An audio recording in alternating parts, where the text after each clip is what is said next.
second here.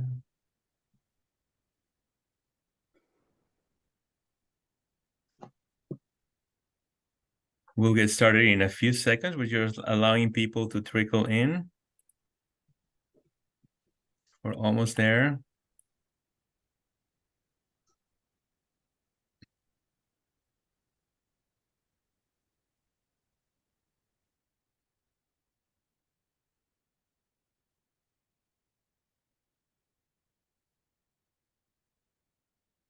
All right, well, let's go ahead and get started. We'll allow people to join us as we progress. But welcome, everyone. It is so good to see you, to be here, and to be hosting such a wonderful leader today. As part of our ongoing individual intercultural development of our university strategic plan goal of becoming a multicultural organization, and of our celebration of Native American Day, we're thrilled to have with us Mohawk Nation Justice Hall as our keynote speaker this afternoon, including a follow-up conversation with her at 4 p.m., if you can join us. Justice Hall, we are thrilled to have you. Excelsior University, the Center for Social Justice, and the Race and Ethnicity and Civic Engagement Rope teams are honored to have you with us this afternoon. And to get started, I have the privilege of introducing Dr. David Scable, President of Excelsior University, who has kindly offered to say a few words about Native American Day. Thank you, David. Thank you, Daniel. Native American Day is a celebration of the diverse history and culture of our country's indigenous people. Held on the fourth Friday of September every year, this commemoration provides a platform for Native Americans to share their traditions and for the rest of the community to learn more about each Native nation's individual beliefs, rituals, contributions, and cultural knowledge.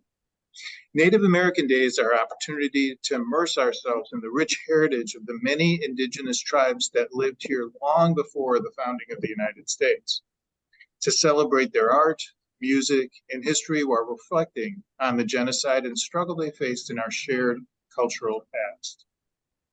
We can honor Native American Day by learning more about these nations, visiting museums and that share indigenous history, and supporting indigenous-owned businesses and participating in local Native American Day events. We're proud to celebrate Native American Day at Excelsior University. Daniel will now introduce Justice Hall to help illuminate this important day of listening to acknowledging and commemorating indigenous cultures. Daniel? Thank you, David.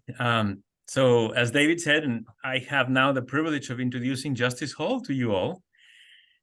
Shannon Hall of the Wolf Clan is a member of the Haudenosaunee, or people of the Longhouse Confederacy, and resides in the Akwesasne, or land where the partridge drums, Mohawk, or people of the Flint Nation. Shannon has dedicated her life to fostering cultural capacity and empowerment within her community and beyond. For 20 years, she served as a beacon of integrity within the Mohawk community's justice system, as an inherent rights Mohawk Justice, navigating complexities with a focus on fairness, equity, and cultural sensitivity.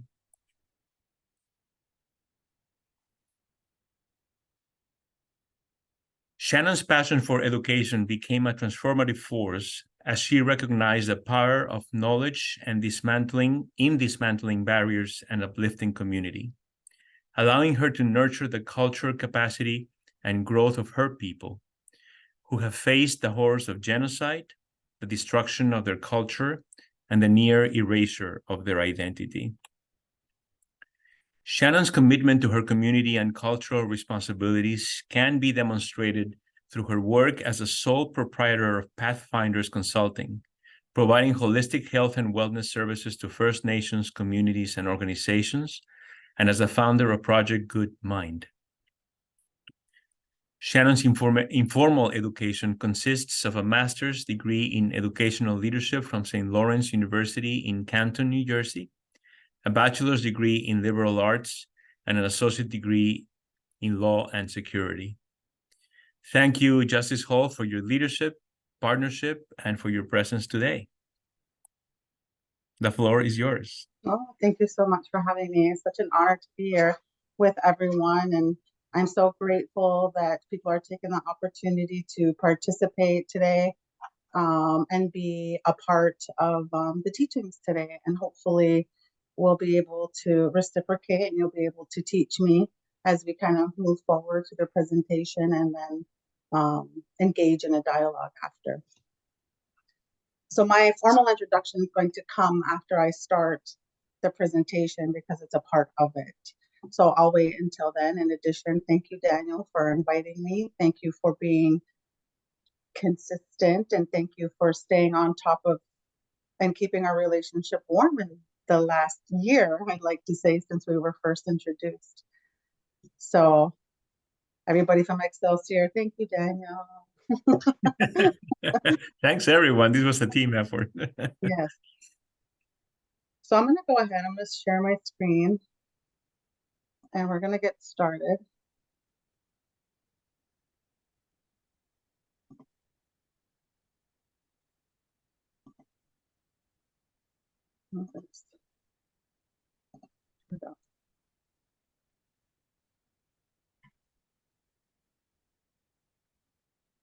There we are. Can everybody see that? We can see it fine. Good. I don't know where you all went on my screen.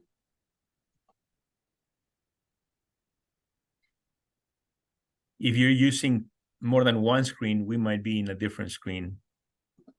I am using more than one screen. Sorry. I'm going to do this over. Wouldn't it be memorable if we didn't have a technological moment to share?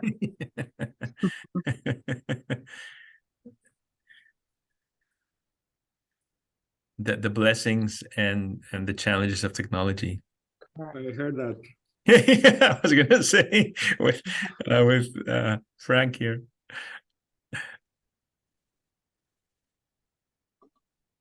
I'm not really sure. Okay. It's even not sharing. Oh, I don't want to do that. You can see the screen, correct? We can Yeah. see the screen. Okay. I guess that's all that matters. We're going to go ahead and push through. So And good we afternoon. can see you as well, just so that you're aware. Yeah. Okay. Well, good afternoon. Here we are. We're going to have a little conversation about land acknowledgements today. And I wanted to focus on land acknowledgements as an act of truth and reconciliation. And then when I say truth and reconciliation, it's my intent to share. We can use land acknowledgements as an opportunity to share our truth and the understanding of our relationship with Indigenous people. It's also an opportunity for us to reconcile with the truth in historical context and present day and contemporary times, and however we see that. So when I encourage people to write land acknowledgements, you're coming from your own place. You're coming from a place of your own truth and reconciliation and where your current knowledge base is regarding Indigenous people in this country. So I like to start with a little humor. It's not uncommon for our people to have humor. So I just like to share this little theater acknowledgement with everyone.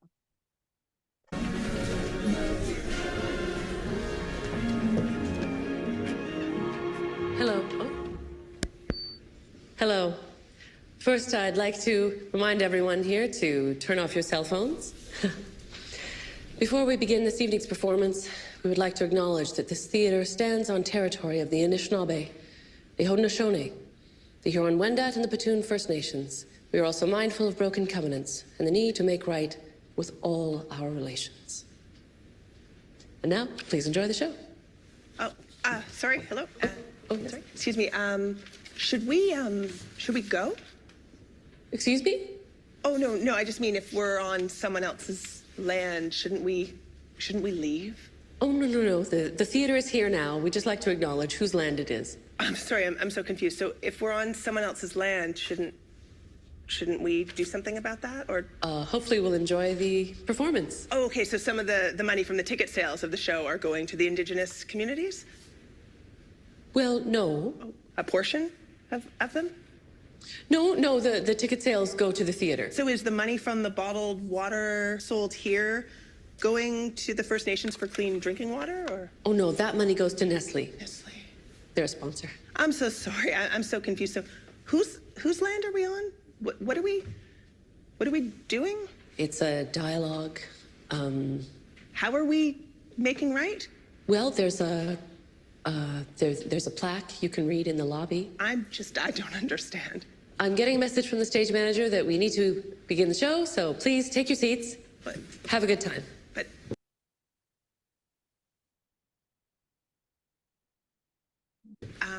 Good night. guess I'll sit down. Enjoy the show. Just enjoy the show.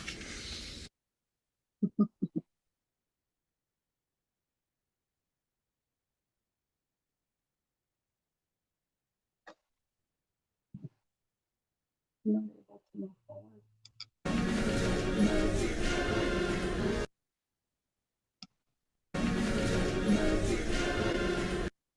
It's not letting me. Sorry.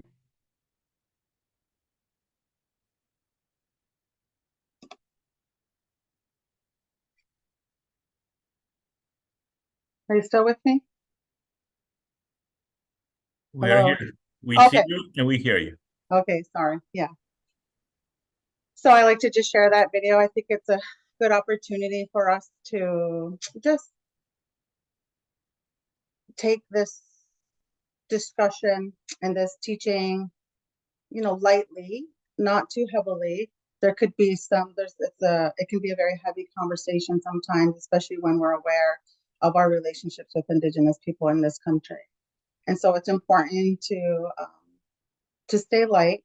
And it's also important to bring attention to checking boxes and tokenism, etc. And when we use land acknowledgements as an act of truth and reconciliation, we're committing to moving away from tokenism and checking boxes. So today we're going to discuss some of the head work and the hard work of working with and supporting Indigenous people, which I believe is really necessary as we all move forward in trying to engage and develop stronger intercultural awareness and relationships with tribal nations or Indigenous people in general.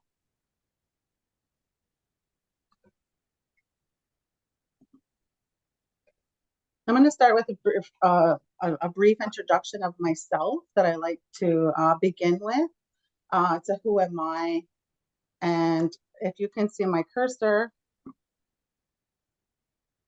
I will be going in this direction to share this. So I'm going to do it in my language, and then I'm going to translate it for you. So who am I?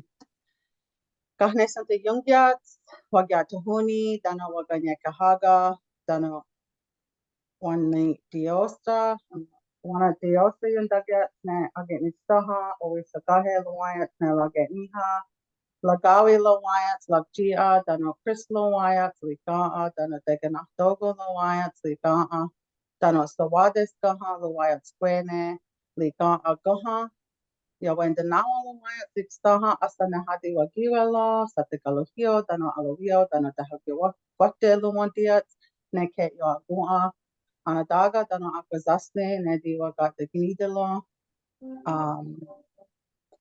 My informal education, I began my journey at St. Lawrence College in Canada for a 2-year degree, moved on to SUNY Potsdam for a 4-year degree in undergrad, and then my master's degree at St. Lawrence University.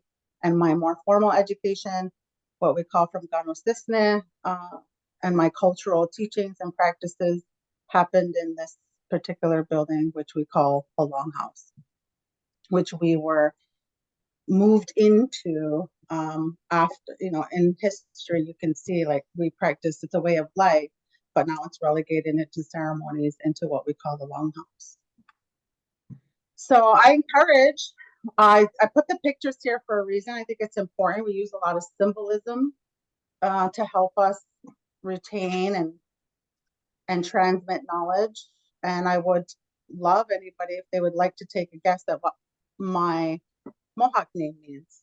I provided these two pictures. Everybody, I think, except Daniel, can take a guess. What do you think my name means? Take a guess, don't be shy. Falling leaves. Good guess. Frostfall. Frost, yes. Autumn. Autumn. Well, you can tell when I was born, right? So Haudenosaunee is my name.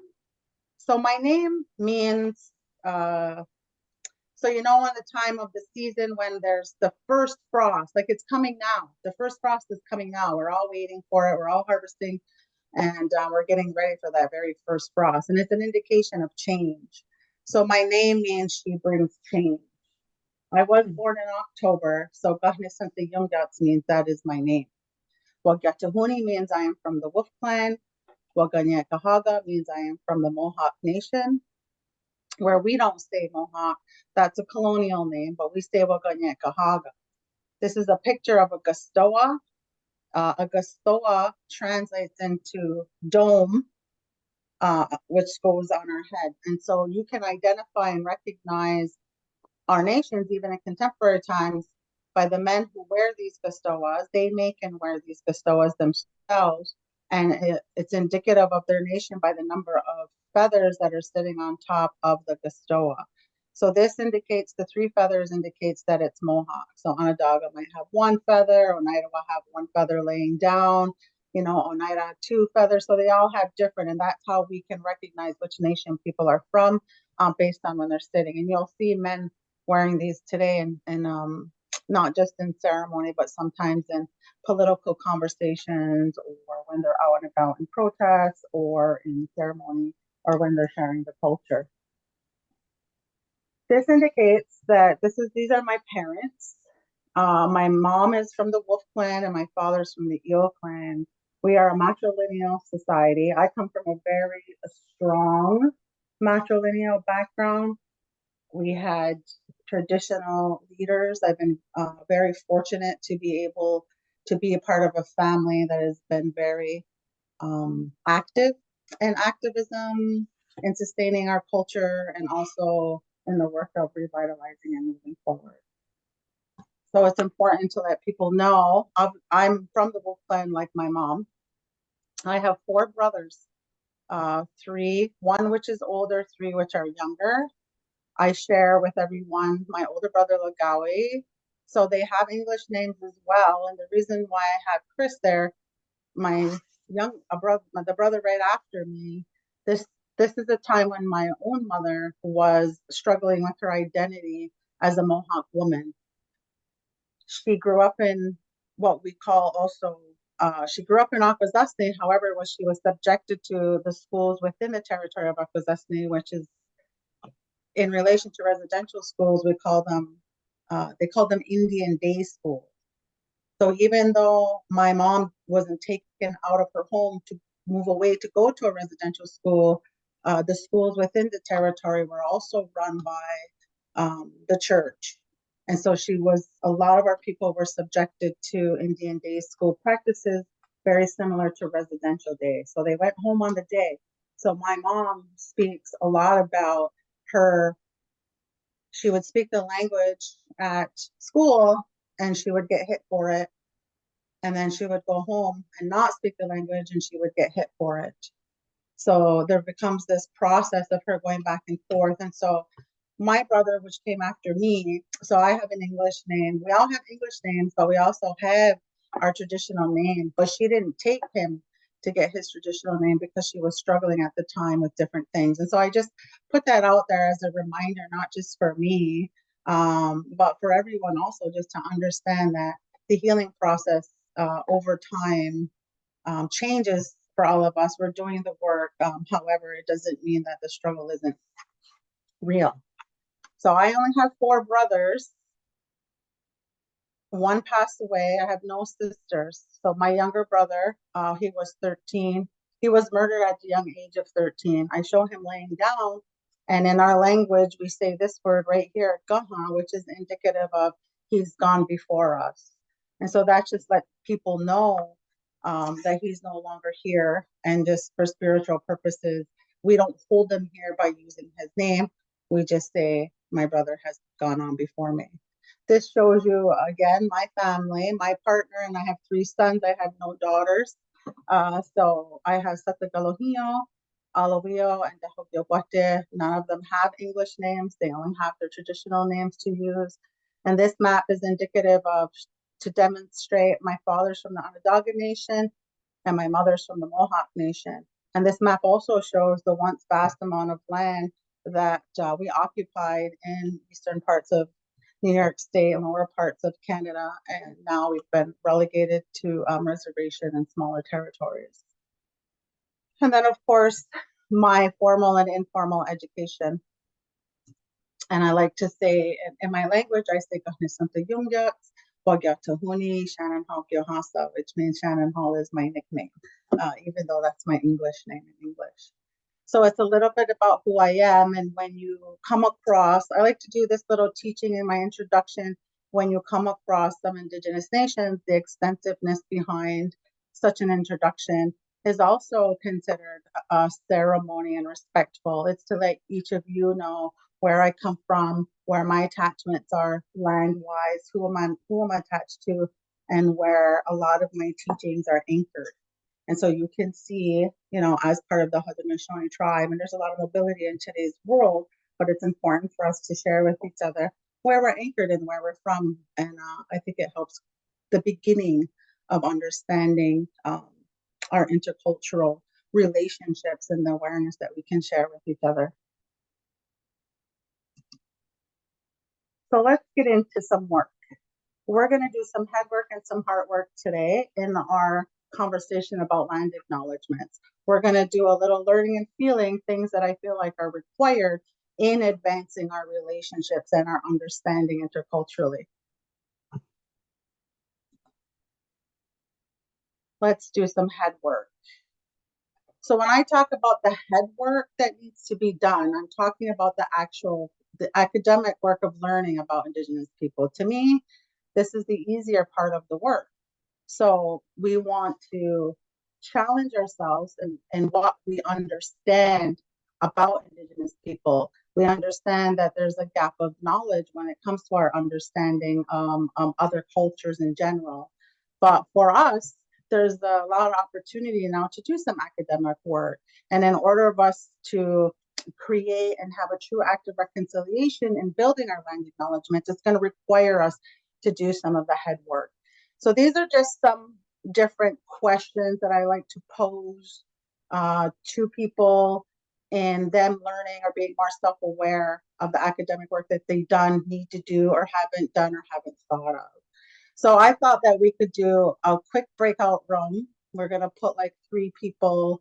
We'll do it for 7 minutes, and then you can have a discussion about yourself, about these questions, answering them, being aware of what you do know, what you don't know, and maybe share that amongst yourselves.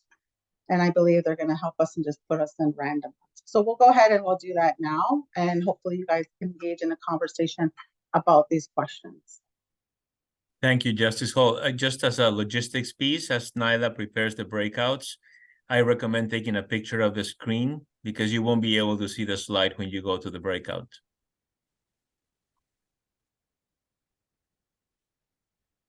I'll give everyone a minute to take that picture.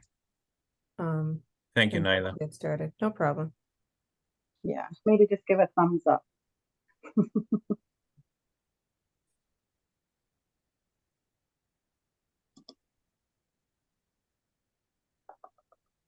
Does anybody need more time for the picture?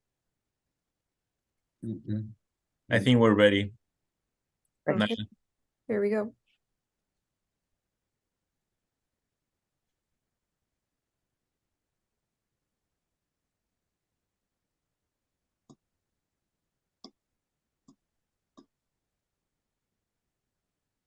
I'm gonna pause the recording. All right. Awesome.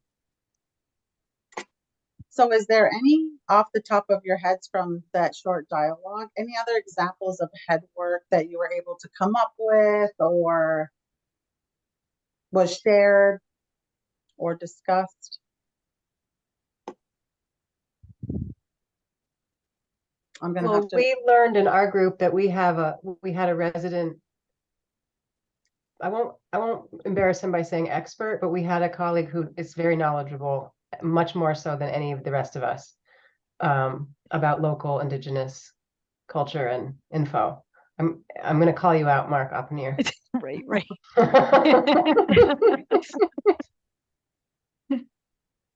Well, there's a reason why Mark is so informed, right, Mark? I don't know what that reason is. Justice Hall, I work for the Indocana Education Center in Greenfield with the Blue Shacks. I'm not sure if you're familiar with them. Kay Olin, who's also from Wolf Clan, is connected to us. We do an awful lot of stuff with her and Tommy Porter from Ganahajawege. So Yes. Yeah. All right. Awesome. So it's an opportunity for us to also gauge. I think it's wonderful that we can identify people who are resourceful and carry that, but it's also a good opportunity when we're looking at the head work to become more aware of where the gaps are for ourselves in advancing this work.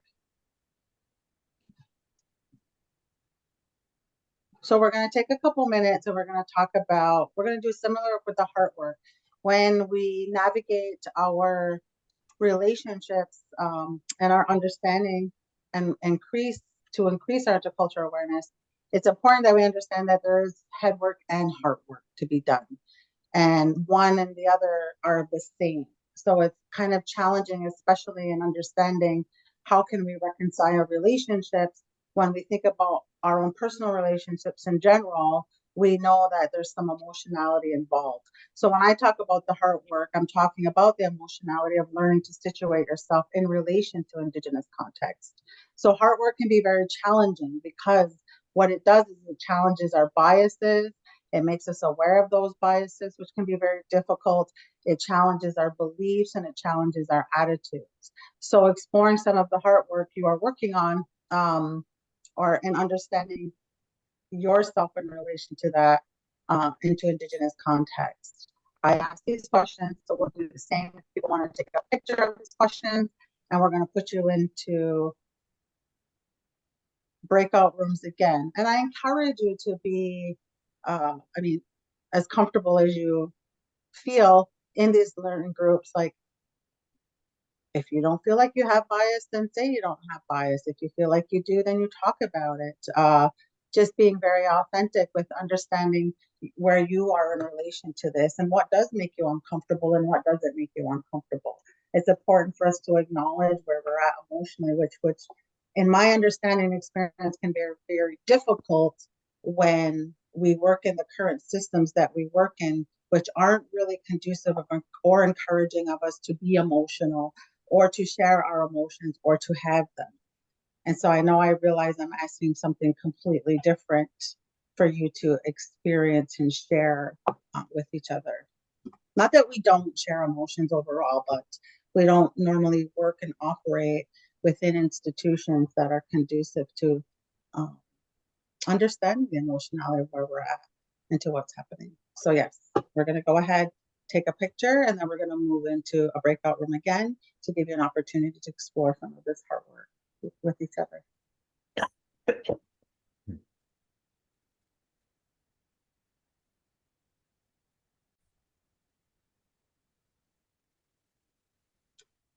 Welcome back. I'd like to encourage everyone, if you have any burning questions, just to throw them in the chat, or any comments in regards to the opportunity that you just had to take to explore some of the heart work and some of the emotionality of that. I'm going to move into the land acknowledgement part now. We're going to go over some different examples that I want to share with you. And I want to ask, so what has been the experience with land acknowledgements from people here? Like, why do we do them? Why do we do them? Does anybody have any thoughts on why we do them? Sometimes I think it's just theater. Fair enough. Could you ask the question again? I couldn't hear all of what you said. So I was just saying, what has been our experience with land acknowledgements, and like, why do we do them? Why do we do land acknowledgements, and should we or shouldn't we? Well, I've been, go ahead, Ann. I was just gonna say, I think the purpose of them is to make people aware, first of all, because I think most of us are not aware of the facts that, you know, we're literally living, you know, on someone else's land. And so as to make people aware at first, that's the first thing. I've noticed in webinars in the open community, it is becoming more prevalent, you know, as a way of opening and greeting people, and just to be aware, to, like Ann said, to make people more aware and start to think of who they are and where they come from. Great. Thank you for sharing your thoughts on that. What goes in a land acknowledgement? Any thoughts on what goes in one? What should be in one? What are your thoughts on what should be in a land acknowledgement? I think the ones that are well done are kind of more specific, and they talk to really whose people specifically cared for that land before the white people came there. I've heard them say, first of all, they acknowledge where, like right now we are in Albany, Excelsior, so they acknowledge where the actual event is being held, on whose land it was, and then who's ever speaking or introducing at a beginning of a meeting, they talk about where they were born, what land it was, and the history of the land. I think that's the best way I could put it. Yeah. There's definitely many different ways on how we can approach this, and there's extensive resources out there for us to review. 100%. We're going to talk a little bit in my thoughts in regards to land and land acknowledgements, and I like to label them as good, good, or goodest, because I don't think any land acknowledgement is a bad land acknowledgement. So the way I like to help kind of measure acknowledgements are the person who is doing the land acknowledgement, it's indicative of their knowledge or the heart and head work that they've done on what they put into it. And that's how we can make it an act of truth and reconciliation. And it's also how we can move away from tokenism or checking the boxes and the theater of it all, is because you're going to integrate your understanding of where you're at in our relationships with Indigenous people. And so that's, in my opinion, why we have good, gooder, and goodest. So there's no real bad one. So let's explore some examples that we thought were good, gooder, and goodest. So the first example, I like to share this one. I think this is a good example. So whatever college is, and I took these examples from different organizations and or institutions just to share and demonstrate. I think this is a good example. This college is situated on traditional lands of the Anishinaabe and Haudenosaunee peoples. May we always be grateful to live and learn on these lands. It's a good one. It's not bad. It acknowledges the Anishinaabe and Haudenosaunee people. It acknowledges where they're situated. It acknowledges that they're grateful to live and learn on these lands. It's good. There's nothing wrong with it. I think it's important. They're being careful. And they're acknowledging. Here's example 2. I mean, I can read it, or everyone can read it also. You know, we acknowledge, I think this is gooder. We acknowledge that we live, work, and study at blank on the traditional homelands that were originally peopled by the Iroquois Confederacy, including the Cayuga, Mohawk, Oneida, Haudenosaunee, Seneca, Haudenosaunee, and other tribes. What we call Schenectady is a Dutch version of a Mohawk word Schenectady, meaning the place beyond the pines. As a college, we honor the land itself with gratitude and acknowledge the people who have stewarded the land throughout the ages. This is a gooder example, and we'll talk about good, gooder, goodest in a few minutes. Example 3. We celebrate our festival on the unceded and traditional homelands of the Mi'kmaq people. We do land acknowledgements as part of the reconciliation process. In order for this festival to exist, for Canadians to enjoy the lives that you do, Indigenous people were removed, displaced, and killed. This truth is an uncomfortable one, but one that is necessary to face if we as fellow Canadians are to understand our whole history. Let's talk about good, gooder, goodest. What are some of the difference between these 3 land acknowledgements that people can just instantly identify?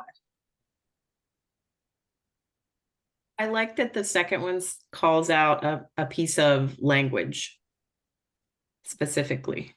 Yes, I like that also. Seemed that they got more detailed as it went along to what had happened. Unceded part too, acknowledging that not only is it the land, but it was taken. Yeah. Mm-hmm.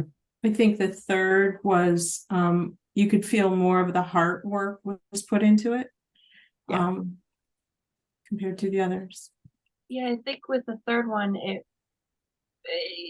brings to the front too that this wasn't just like people got up and moved to a different apartment. These are people whose, you know, things happened more.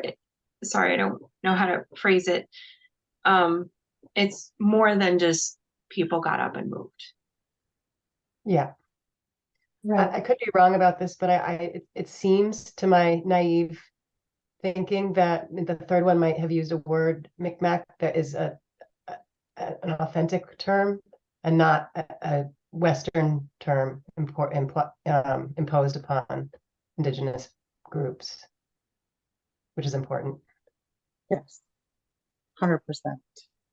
So you can see the evolution of all of those. Yes, and when you look at, you can also see the depth of maybe some knowledge that's being put behind some of the work that's being put behind in there, the differences that are being used.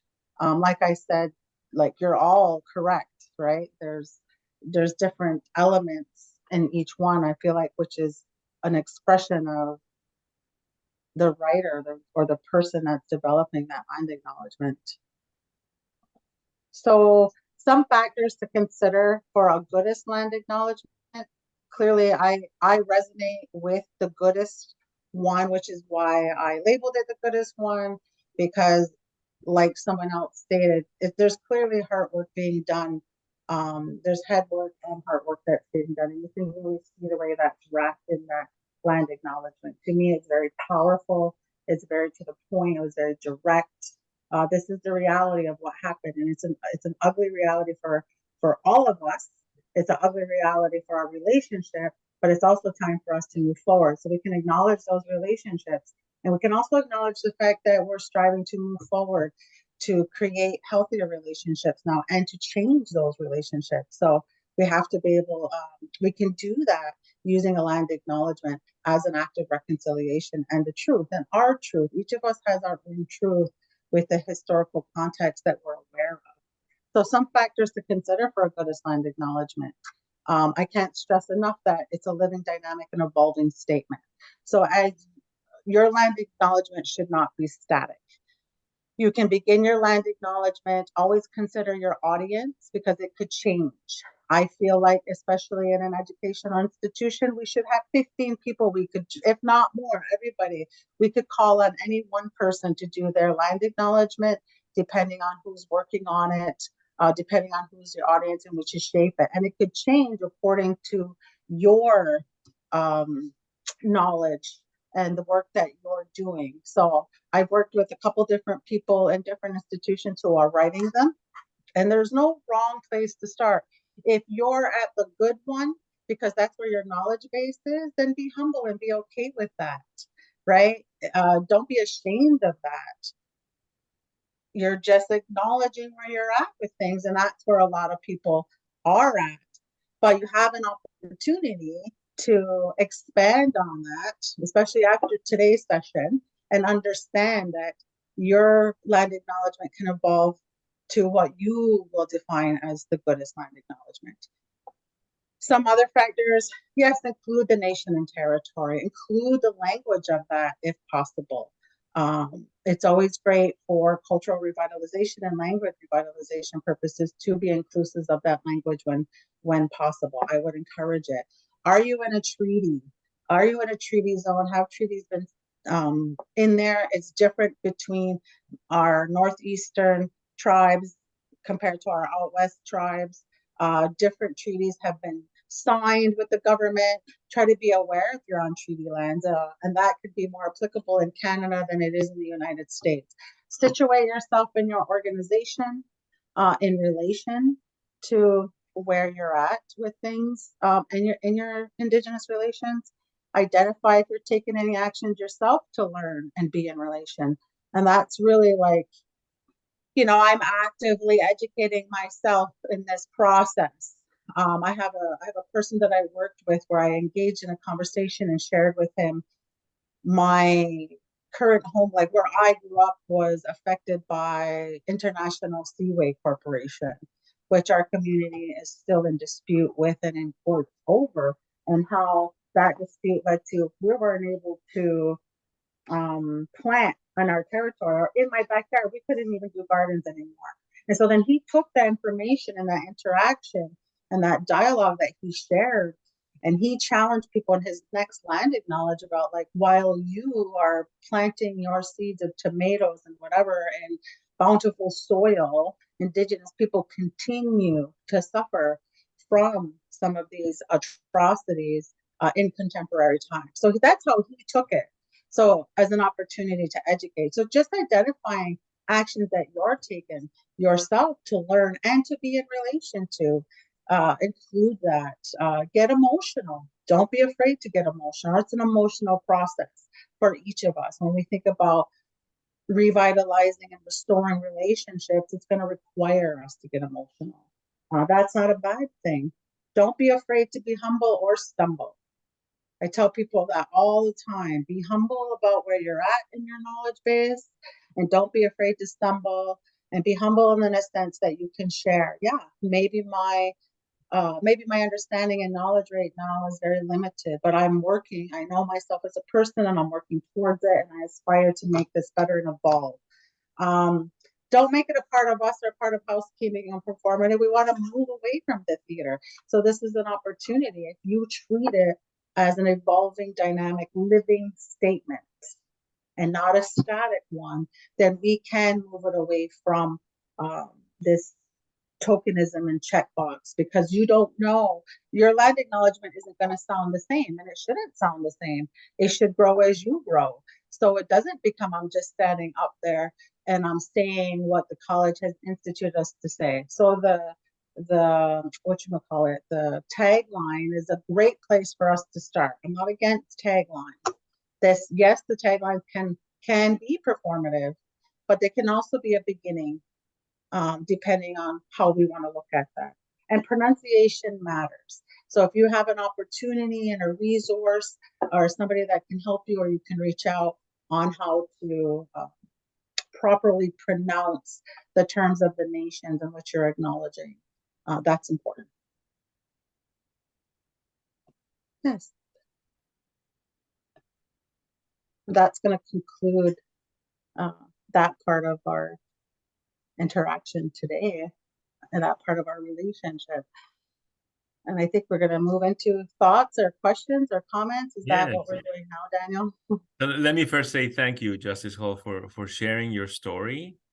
I love the head work and the hard work, and making sure that we distinguish across those two, and that we do our homework on both ends. And since I saw your your examples back with the consortium on the land acknowledgements and evolutionary and personal nature, reflective nature of what they should be. I've learned a lot. So thank you so much for sharing.